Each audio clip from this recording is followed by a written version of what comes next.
God is dead, and we have killed him.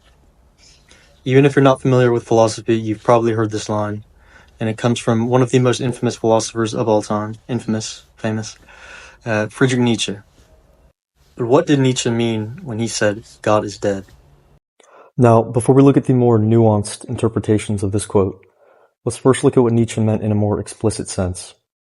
Now, obviously, Nietzsche didn't mean God is dead and we have killed him in a literal manner. That would be absurd.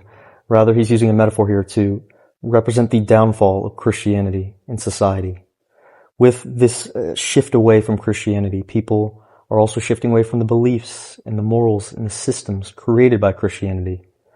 And these are the things that have governed our society for thousands of years, and these are the things we are used to.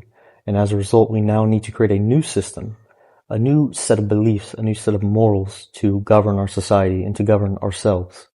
Now, a common misinterpretation of this quote is that Nietzsche is rejoicing, that this is some sort of proclamation of joy, that God is dead and we have killed him.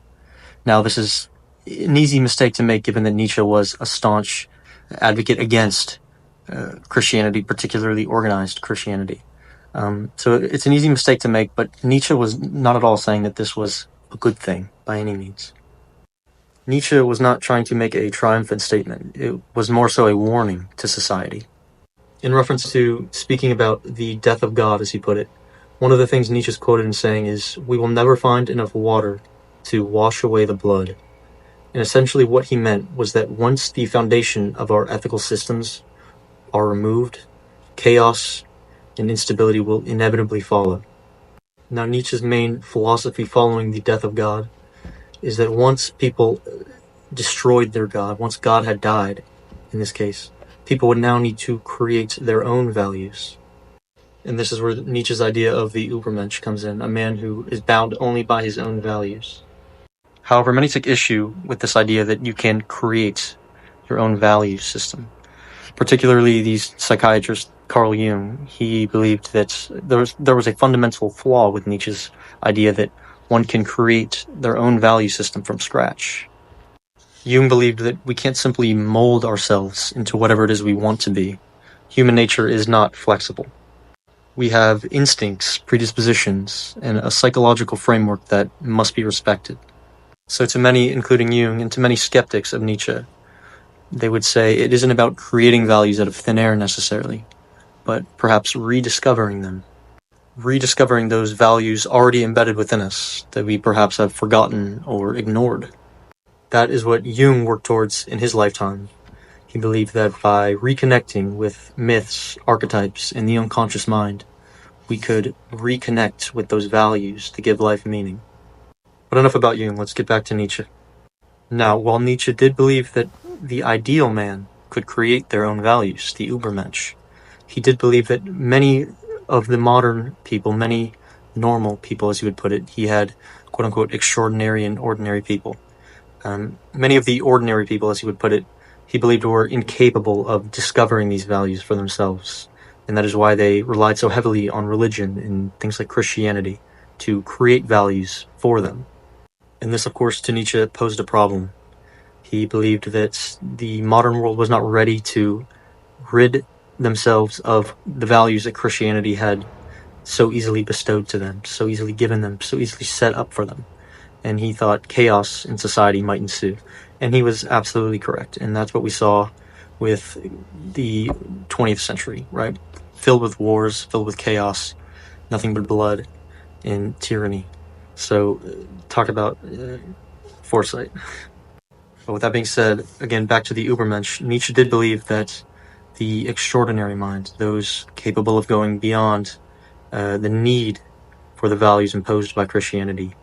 He gives examples like Napoleon, Caesar, plenty of other great minds throughout history. These people are what he calls the Übermensch, the extraordinary man. These people are capable of creating their own values and are not dictated by the rules imposed by Christianity. What is right or what is wrong is simply what they believe to be right or wrong. To Nietzsche, at the core of the individual who is capable of creating their own values, the Übermensch, the extraordinary man, there is the idea of power. And this is often misinterpreted as control or power over others. This is a gross misinterpretation.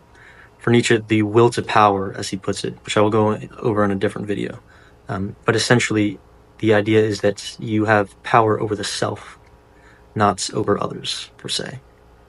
I like to think of it like the ability to grow into the highest version of your preset limitations, right? He knows that some people are innately more capable and therefore have a higher will to powers, so to speak. But essentially, it's the ability to grow into the best version of you that you possibly can.